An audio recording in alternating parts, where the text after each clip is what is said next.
नमस्कार। मध्य प्रदेश की तमाम अहम खबरों के साथ आपके साथ मैं कमरुद्दीन खान हाजिर हूं और न्यूज रूम से इस पूरे बुलेटिन में हमारा साथ देंगी हमारी सहयोगी रीनू यादव। और बड़ी खबर बताएंगे आपको ग्वालियर से इस वक्त की, जहां पर दिव्यांग स्टेडियम बनेगा। प्रदेश सरकार ने दिव्यांग स्टेडियम के लिए ₹1 लीज पर जमीन देने का फैसला लिया। शिवराज कैबिनेट की बैठक में प्रस्ताव को मंजूरी दे दी गई है। कैबिनेट की बैठक में इंदौर के पीथमपुर में इन्वेस्टमेंट के लिए नए सेक्टर बनाने को मंजूरी दी गई। भोपाल इंदौर मेट्रोपॉलिटन क्षेत्र विकसित करने को लेकर प्रस्ताव को मंजूरी मिली है। भूजल योजना के तहत बुंदेलखंड में पानी के लिए 314.54 करोड़ के प्रस्ताव को मंजूरी दी गई। विधानसभा में पेश होने वाले विधेयकों को भी कैबिनेट में मंजूरी दी गई है। तो विधानसभा में पेश होने वाले विधेयकों को भी मंजूरी दी गई है। एक बड़ा फैसला लिया गया है। जीएसटी एक्ट में संशोधन का भी प्रस्ताव पास हो चुका है। इसको भी मेडिकल सुविधा देने के बारे में आज कैबिनेट के द्वारा तय किया है। कैबिनेट के द्वारा आज हमारी सतही नल जल योजना है, जो कि एक बहुत बड़ा महत्वाकांक्षी प्रयोजन है। दूषित पेयजल न मिले, गांव के अंदर शुद्ध वातावरण, जैसा आपने सुना होगा मुख्यमंत्री जी ने कल भी अपने भाषण में कहा कि प्रत्येक गांव वाले को गांव के अंदर टोटी से हमारी बहन को, बेटी को शुद्ध जल मिले। उस योजना को भी आज मंजूरी दी गई है। प्रदेश के अंदर सभी आंगनवाड़ी केंद्रों पर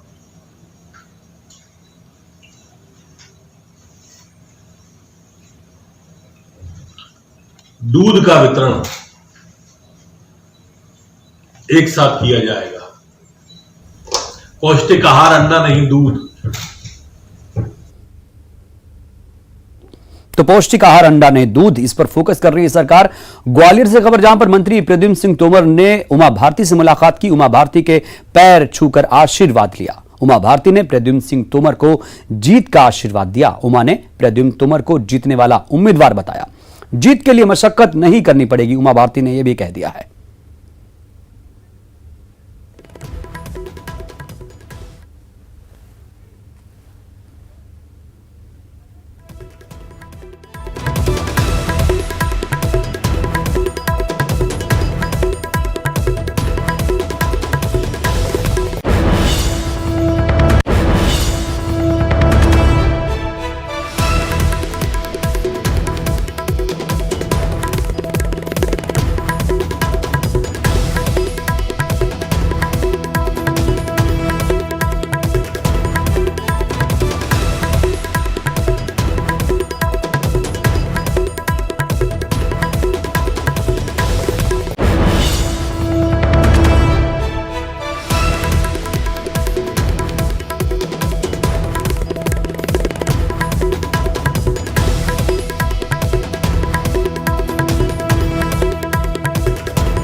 तो आज सीएम शिवराज सिंह चौहान की अध्यक्षता में कैबिनेट में बैठक हुई और इस बैठक में कई अहम निर्णय लिए गए हैं। कई अहम मुद्दों पर बातचीत हुई है, मंथन हुआ है। और ज्यादा जानकारी के साथ संवाददाता मनोज जुड़ गए हैं। मनोज, क्या कुछ रहा आज कैबिनेट की बैठक में, क्या प्रस्ताव सामने आए?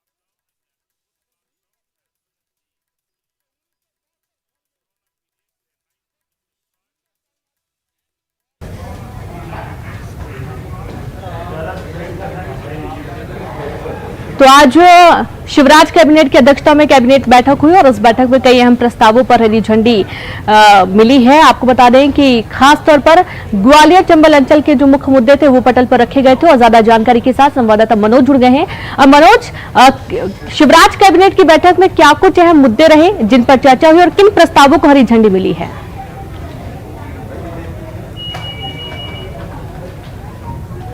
काफ़ी अहम जो ये बैठक थी उसमें काफ़ी अहम मुद्दों को लेकर चर्चा हुई थी और कई ऐसे प्रस्ताव थे जो कैबिनेट की बैठक में आए थे, क्योंकि वर्चुअल ये बैठक थी। तमाम मंत्रियों ने अपने अपने विभागों को लेकर ये प्रस्ताव रखे थे। करीब 1 दर्जन से ज़्यादा जो प्रस्ताव थे उनको हरी झंडी मिली है कैबिनेट की बैठक में। और ग्वालियर की बात करें तो ग्वालियर में जो दिव्यांगों के स्टेडियम की मांग लगातार उठ रही थी, उसको लेके 1 रुपये लीज पर जमीन देने का फैसला कैबिनेट में किया गया। इंदौर के लिहाज से भी कई फैसले किए गए, जिसमें पीथमपुर में एक नया सेक्टर इन्वेस्टमेंट को लेकर डेवलप करने का फैसला लिया गया है। इसके अलावा दूसरे कई जिलों को लेकर भी फैसले जो है इस कैबिनेट की बैठक में लिए गए हैं। भूजल योजना के तहत बुंदेलखंड पर फोकस किया गया और बुंदेलखंड के 3 जिले हैं, वहां पर 300 से ज़्यादा करोड़ की राशि को लेकर जो प्रस्ताव तैयार किया गया था उसको भी मंजूरी देने का काम किया है। इसके अलावा जो विधानसभा में जो विधेयक आने वाले हैं उन विधेयक को लेकर भी कैबिनेट की बैठक में चर्चा हुई और कई विधेयकों को भी यहाँ पर हरी झंडी यहाँ पर कैबिनेट की बैठक में दी गई। जीएसटी एक्ट में संशोधन को लेकर जो विधेयक था उस पर कैबिनेट ने अपनी मंजूरी दी है। ये विधेयक अब विधानसभा में आएगा। इसके अलावा जो दूसरे कई जिले हैं वहाँ पर भी नल जल योजना के तहत जो है काम करने को लेकर जो प्रस्ताव आया था उसको लेकर भी यहाँ पर मंजूरी दी गई। तो कई ऐसे फैसले थे जो कई जिलों के लिहाज से काफ़ी महत्वपूर्ण थे और यही कारण था कि वर्चुअल कैबिनेट की बैठक में तमाम प्रस्ताव आए थे और उन पर हरी झंडी देने का काम जो है सरकार की तरफ से किया गया। चलिए, बिल्कुल बिल्कुल मनोज, बहुत बहुत शुक्रिया आपका तमाम जानकारी के लिए। यानी कि ग्वालियर चंबल अंचल पर ज्यादा फोकस भी दिखाई दिया है इस बैठक में और कई अहम निर्णय भी लिए गए जो कि जनता के लिहाज से काफी महत्वपूर्ण भी हैं। और चलिए कुछ ब्रेकिंग न्यूज की तरफ भी रुख करते हैं और सीधे रुख करते हैं स्टूडियो का सहयोगी कमरुद्दीन के पास। शुक्रिया रिनू। वाकई ग्वालियर चंबल का जो इलाका है बहुत महत्वपूर्ण है और मंत्री प्रद्युम्न सिंह तोमर ने आज उमा भारती से मुलाकात की। उमा भारती के पैर छूकर आशीर्वाद लिया। उमा भारती ने भी प्रद्युम्न तोमर को जीत का आशीर्वाद दे दिया और यह भी कह दिया कि प्रद्युम्न तोमर को जीतने वाला उम्मीदवार बताया और कहा कि जीत के लिए उन्हें ज्यादा मशक्कत नहीं करनी पड़ेगी। तो ये जो तस्वीर आप देख रहे हैं, उमा भारती कार में बैठी हैं और जैसे ही वो अपना सीट ग्रहण कर रही हैं उसी दौरान प्रद्युम्न तोमर आते हैं और तसल्ली से, इत्मीनान से वो उमा भारती जी का पैर छूते हैं। उमा भारती भी पेट पर, सिर पर हाथ रखकर आशीर्वाद देती हैं, कहती हैं कि जीत के लिए ज्यादा मशक्कत नहीं करनी पड़ेगी, तुम्हारी जीत तय है।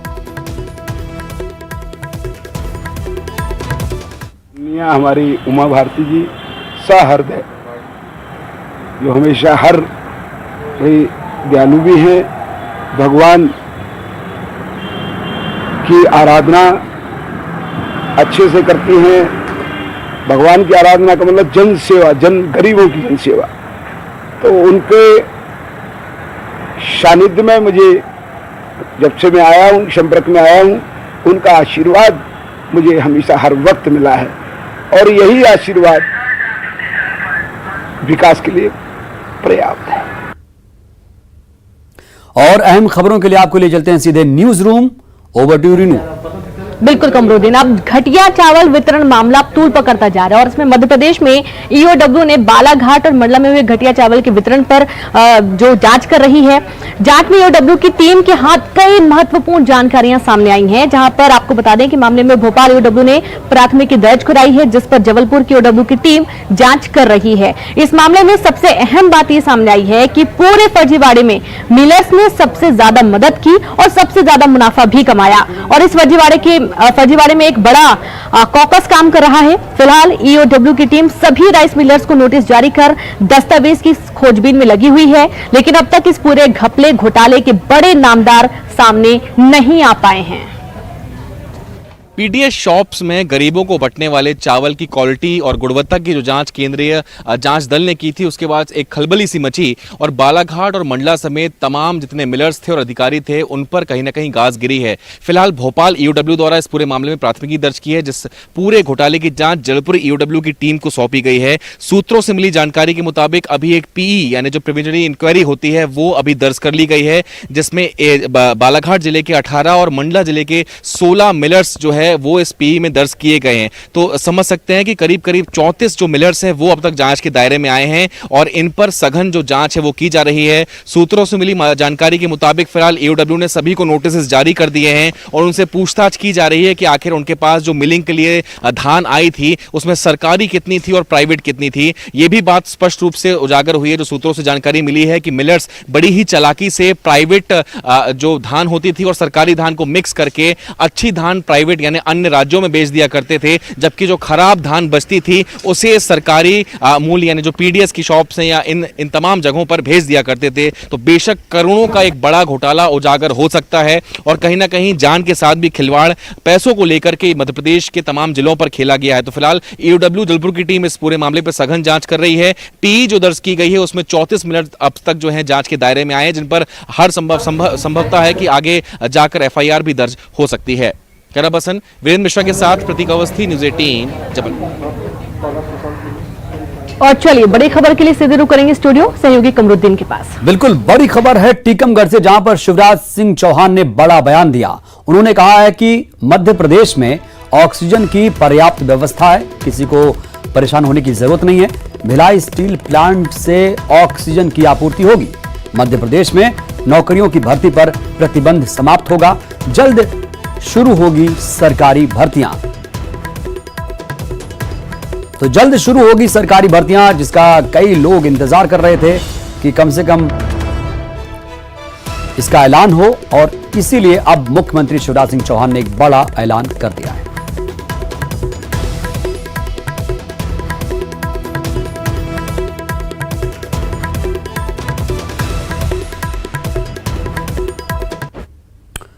और खबरों के लिए सीधे चलते हैं newsroom. Over to you Renu. जी बिल्कुल, अब देखा जा रहा है कि अंडे को लेकर मध्य प्रदेश में सियासत जबरदस्त देखने को मिल रही है। पहले भी इमरती देवी का कई बार बयान सामने आ चुका है, लेकिन इस बार सीएम शिवराज सिंह चौहान ने इशारों ही इशारों में संकेत दिए हैं कि अब मध्य प्रदेश में अंडा नहीं, कुपोषण को दूर करने के लिए दूध बांटा जाएगा। भोपाल में सीएम ने कहा कि पीएम मोदी के जन्मदिन पर बीजेपी के सेवा सप्ताह के दौरान सरकार कुपोषित बच्चों के लिए दूध का वितरण करेगी, और इसी दौरान उन्होंने ये भी कहा कि अंडा नहीं देंगे। कुछ दिनों पहले मंत्री इमरती देवी अंडा बांटने पर अड़ी हुई थी। उन्होंने तो यहां तक कह दिया था कि जिसे विरोध करना है करते रहे, मैं कुपोषण दूर करने के लिए बच्चों को खाने में अंडा दूंगी। हालांकि उन्होंने यह साफ किया था कि अंडा अनिवार्य नहीं है, जो नहीं खाते हैं उन्हें फल दिया जाएगा। मंत्री इमरती देवी की मांग पर कई धार्मिक संगठनों को भी ऐतराज था, लेकिन अब सीएम ने संकेत दिए हैं कि आंगनबाड़ियों में अंडा नहीं बटेगा। 17 तारीख को हमने तय किया है, 17 तारीख को हमने तय किया है,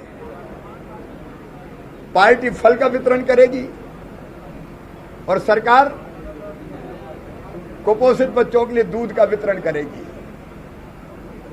कुपोषण दूर करने के लिए अंडा नहीं, दूध देने का अभियान प्रारंभ किया जाएगा। वही विधानसभा सत्र को लेकर एक सर्वदलीय बैठक हुई है। प्रोटेम स्पीकर रामेश्वर शर्मा की अगुवाई में बैठक रही है, जिसमें बैठक में प्रश्नकाल को लेकर चर्चा हुई है। और इस बैठक के बाद प्रोटेम स्पीकर ने बताया कि सत्र के दौरान प्रश्नकाल नहीं होगा। साथ ही उन्होंने कहा कि विधानसभा का सत्र एक दिन का होगा। साथ ही ऑनलाइन और एक्चुअल दोनों तरह के सत्र पर सरकार विचार कर रही है। वहीं पूर्व सीएम कमलनाथ ने सत्र के दौरान सदन पटल पर रखे गए सवालों के जवाब देने की मांग की है। साथ ही कमलनाथ ने 35 दिन के बाद कांग्रेस के विधानसभा अध्यक्ष चुने जाने का दावा भी किया है। बैठक हुई थी, ये दोनों दलों सबसे बातचीत हुई है और उसमें तय किया गया है सबके जवाब आएंगे। जो पटल पर जो चीज आ जाएगी वो सबके जवाब आएंगे। देखिए, हमने अभी सुनी है सब बातें, जहां कोविड की बात है, कोविड को ध्यान में रखते हुए जो संभव है, जो उचित है, हमने इस पर चर्चा करी है। केवल हम सहमत हैं बजट पर। बजट तो पास होना है, संवैधानिक आवश्यकता है। इसके अलावा हम चाहते हैं कि जो हमने हमारे सदस्यों ने प्रश्न दिए हैं, जो ध्यान आकर्षण दिया, इसका जवाब भी होए। सर विधानसभा अध्यक्ष को लेकर सर, क्योंकि कई लोग कोरोना पॉजिटिव है तो विधानसभा अध्यक्ष का चुनाव होना चाहिए। अब विधानसभा अध्यक्ष तो 35 दिन बाद हम बनाएंगे। चलिए। तो बॉलीवुड अभिनेता अरुणोदय सिंह की कैनेडियन पत्नी ली एल्टन की याचिका पर मध्य प्रदेश हाई कोर्ट ने सुनवाई की है और इसके साथ ही भोपाल फैमिली कोर्ट के रिकॉर्ड को भी तलब किया गया है। पूरा मामला एक तरफा तलाक के फैसले को चुनौती देने से जुड़ा हुआ है, जिस पर अगली सुनवाई 6 अक्टूबर को नियत की गई है। ली एल्टन ने अपनी याचिका में तर्क दिया है कि अरुणोदय ने तलाक को लेकर उन्हें कोई भी जानकारी नहीं दी और उनके खिलाफ तलाक की एक तरफा डिग्री हासिल कर ली है और इस लिहाज से भोपाल कोर्ट का आदेश निरस्त किया जाए। कनाडा निवासी ली एल्टन और अरुणोदय सिंह ने भोपाल में विशेष विवाह अधिनियम के तहत पंजीकरण कराया था। नवंबर 2016 में इनकी शादी हुई और शादी के कुछ ही दिनों बाद दोनों के बीच आपसी तनातनी बढ़ गई और अरुणोदय ने अचानक 2019 के बीच में आना जाना भी बंद कर दिया। विवाद की शुरुआत ली एल्टन के कुत्ते और अरुणोदय सिंह के कुत्ते की लड़ाई से भी हुई थी। इसके बाद अरुणोदय ने ली एल्टन पर कई गंभीर आरोप लगाते हुए 10 मई 2019 को भोपाल के फैमिली कोर्ट में ली एल्टन के खिलाफ तलाक का केस लगा दिया और इसी बीच ली एल्टन कनाडा चली गई। और उस डाइवोर्स डिक्री में जो क्रूएल्टी का मेन ग्राउंड है, वो क्रूएल्टी का मेन ग्राउंड ये दिखाया जाता है कि दोनों ही पति पत्नी के अलग अलग कुत्ते थे। शादी के टाइम पत्नी जो थी वो कनाडा से अपने साथ एक कुत्ता लेके आई थी और इधर हस्बैंड के पास ऑलरेडी 2-3 कुत्ते थे बड़े। तो वो कुत्ते की जब लड़ाई होती थी उसके कारण हस्बैंड और वाइफ में नोकझोंक होती थी। तो this can not be a ground under the law as far as divorce decree is concerned, and that also an ex parte decree, that also within a period of only 7 months from the date of filing of the case। तो इसके खिलाफ मैंने wife की तरफ से Madhya Pradesh high court में appeal की, जिसमें कल मध्य प्रदेश हाईकोर्ट ने पूरा रिकॉर्ड कॉल किया है फ्रॉम द भोपाल कोर्ट और अब कुटुंब न्यायालय से जब रिकॉर्ड आ जाएगा तो फर्स्ट वीक ऑफ अक्टूबर में इसकी अगली सुनवाई। और यहाँ पर वक्त एक ब्रेक का है, हम जल्द हाजिर होंगे।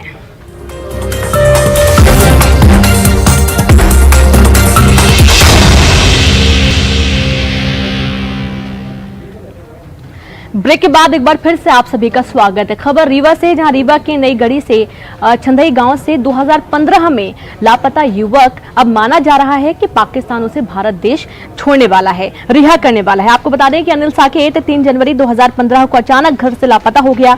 परिजनों ने तब नई गढ़ी थाने में 10 जनवरी को गुमशुदगी की रिपोर्ट भी दर्ज कराई थी और कई बार थाने भी गए।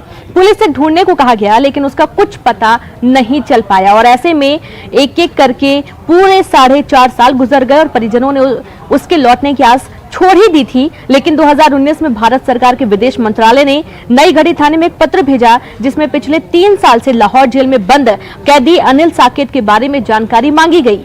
पत्र के मिलने के बाद जानकारी लगी कि अनिल साकेत नाम का गुमशुदा युवक लाहौर के जेल में बंद है। परिजनों की माने तो अनिल की मानसिक स्थिति ठीक नहीं थी, जिससे आशंका जताई जा रही है कि भटकते भटकते वह देश की सीमा पार कर पाकिस्तान पहुंच गया होगा और फिर पाकिस्तान की पुलिस के हाथ लगा होगा। अनिल साकेत की शादी हो चुकी है और शादी के बाद ही वह गुमशुदा हो गया। पत्नी ने 3 साल तक उसका इंतजार किया और फिर वो मायके चली गई। पति को मृत मानकर परिजनों ने भी उसका दूसरा विवाह कर दिया। हालांकि अब पाकिस्तान की लाहौर जेल में कैद अनिल साकेत को पाकिस्तान सरकार के द्वारा रिहा करने की योजना बना ली गई है। फिलहाल जिला प्रशासन को इसकी जानकारी नहीं है, लेकिन प्रशासन के द्वारा अनिल साकेत का स्वागत अवश्य किया जाएगा। आज उसके खुशी का दिन लौट आया, जो कि हमारी भारत सरकार ने उसे वापस बुला ली। हम सब सपरिवार सहित बहुत उत्साहित हैं कि हमारा भाई रिवर्स आ गया घर। हमको जानकारी नई गढ़ी थाना से मिली पर साल भर में फिर कल खबर मिली थी। तो क्या मिली खबर आपको? खबर ये मिली कि आपको बच्चे छूट गया है घर आवर। और धार पुलिस ने 1 करोड़ की अंग्रेजी शराब जब्त की। आपको बता दें कि मुखबिर से सूचना मिली थी और इसके आधार पर जब छापामार कार्रवाई की गई तो 1 करोड़ रुपए की अंग्रेजी शराब को जब्त किया गया और इसी के साथ ही ड्राइवर और एक शख्स को भी पकड़ा गया है।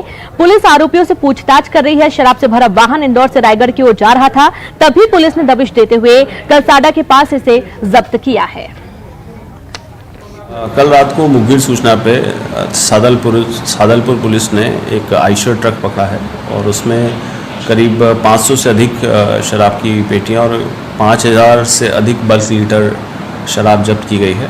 और इस पूरे प्रकरण में 2 आरोपियों को पुलिस ने पकड़ा है। मामला पंजीबद्ध करके इन्वेस्टिगेशन की जा रही है। देखिए, संभवतः क्योंकि ये थोड़ी हाई एंड शराब है तो इसकी कीमत संभवतः 1 करोड़ से अधिक है।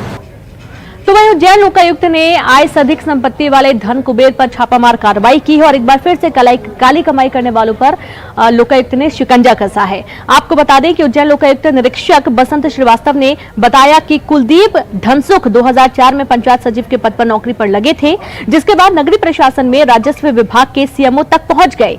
कुल 16 साल की नौकरी में कुलदीप ने जमकर काली कमाई की और अब तक कुलदीप की कुल आय 30 लाख होनी चाहिए थी, लेकिन उसके एवज में कुलदीप ने 3 करोड़ रुपए से अधिक की संपत्ति जमा कर ली।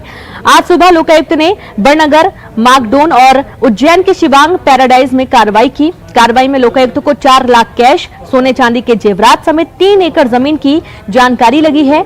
तो वहीं इतना ही नहीं, बड़नगर में 1 मकान के साथ ही उज्जैन में 2 मकान और 16 साल की नौकरी के दौरान खड़े किए गए हैं। उज्जैन में एक कॉमर्शियल कॉम्प्लेक्स के साथ ही माकड़ौन में भी 1 मकान के बारे में पता चला है। 2 लग्जरी कार के साथ ही 2 टू व्हीलर सहित अन्य दस्तावेज भी बरामद किए गए हैं।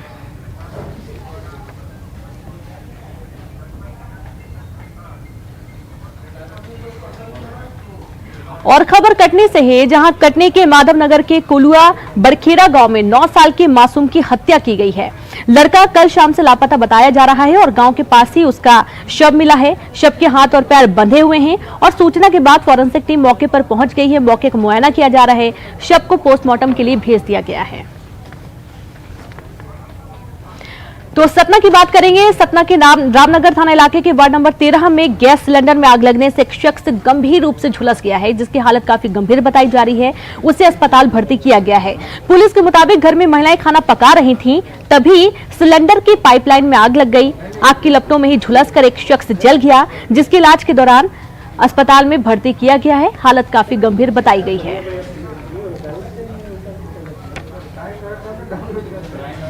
तो प्रदेश के सबसे बड़े एमवाय सरकारी अस्पताल की सबसे बड़ी लापरवाही सामने आई है। ये लापरवाहियां हमेशा देखने को मिलती हैं। अस्पताल के पोस्टमार्टम रूम में स्ट्रेचर पर 1 महीने से एक लावारिश लाश पड़ी हुई है। लाश किसकी है कोई जानकारी नहीं है। डिकम्पोज होकर कंकाल में तब्दील भी हो चुकी है और एक जिम्मेदार ने इसकी सुध तक नहीं ली है। शव से दुर्गंध आने के बाद मामला सामने आया। जिम्मेदारों ने अज्ञात शव को ना तो डीप फ्रीजर में ही रखा और ना ही इतने दिनों में उसका अंतिम संस्कार किया गया। प्रबंधन की घोर लापरवाही के चलते इतने दिनों तक शव की दुर्दशा होती रही और जिम्मेदार मुंह पर ताला जड़े रहे।